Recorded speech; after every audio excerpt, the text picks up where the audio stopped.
Welcome once again to our encouraging word. Each week I've been using one verse out of a book of the Bible, and I'm working my way from Genesis on through.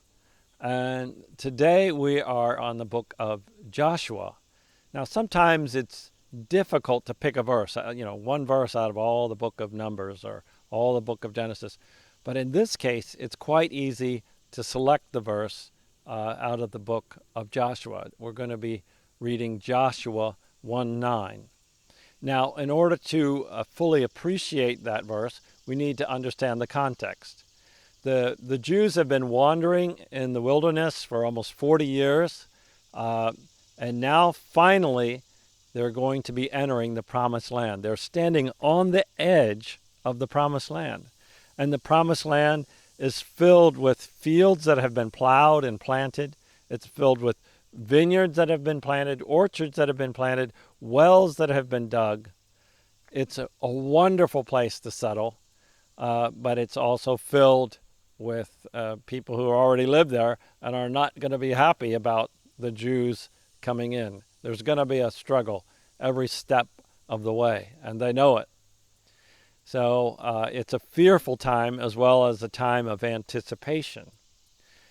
Also, this book is called Joshua because Joshua has taken over leadership from Moses. Moses, one of the greatest leaders of all time, has just died, and now Joshua has to fill these huge, huge shoes. It would be like being president after Lincoln or after Washington. It would be extremely difficult to fill in after Moses.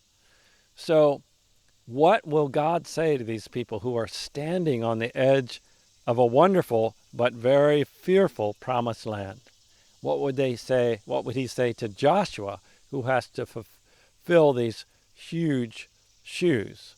Listen to Joshua 1:9.